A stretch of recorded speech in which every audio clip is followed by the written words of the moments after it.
कोई दूसरा कांग्रेसी जिसने हमारे साथ काम किया है अच्छा खासा ट्राइपॉड लगा तो हुआ था। इसलिए हैं? और मैं ये कह रहा था कि आप पढ़े लिखे लोग हैं, आपने मोदी साहब की एक स्पीच देखी और अगर किसी को इतना अनपढ़ और जाहिल है कि उस स्पीच की कंटेंट्स पढ़े, जो स्पीच मोदी साहब ने की, उसने मेरे लिए नहीं लोया कि गुलाम नबी जाएगा हाउस से तो मेरा खाना हजम नहीं होगा। उसने एक घटना के बारे में बात की। शुक्र करिए, मैं मोदी साहब को समझता था बड़ा क्रूड आदमी है, शादी नहीं की है, बच्चे नहीं है, बीवी है, तो इसको कोई परवाह नहीं होगा। लेकिन कम से कम इंसानियत तो उसने दिखाई।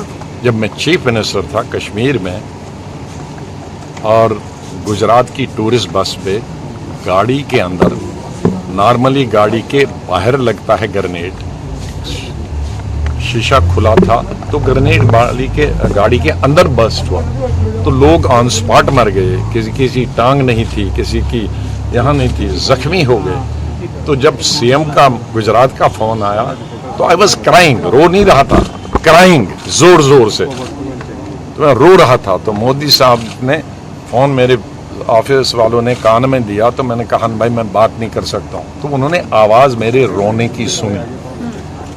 तो फिर मैंने उनको यही कोई कहा, तुम उनको बताओ मैं अभी बात नहीं कर सकता, मुझे पहले इनकी टांगें बाजू जमा करने दो, अस्पताल में इनकी स्टिचिंग करने हैं, जो बच्चे हैं उनको इलाज करना है, जख्मी हुए हैं। फिर दिन भर वो किया। फिर पीएम दिन भर, सीएम दिन भर फ़ोन करते थे, कितने मरे, कितने जख्मी होंगे, कैसे भेज रहे हो।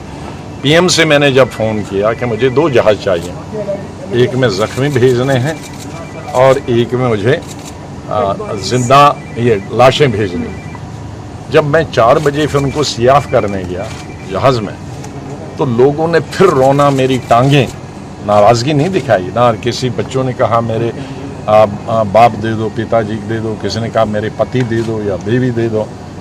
तो मैं फिर फूट के रोया, जो किसी की टेलीविज़न ने दिखाया भी है।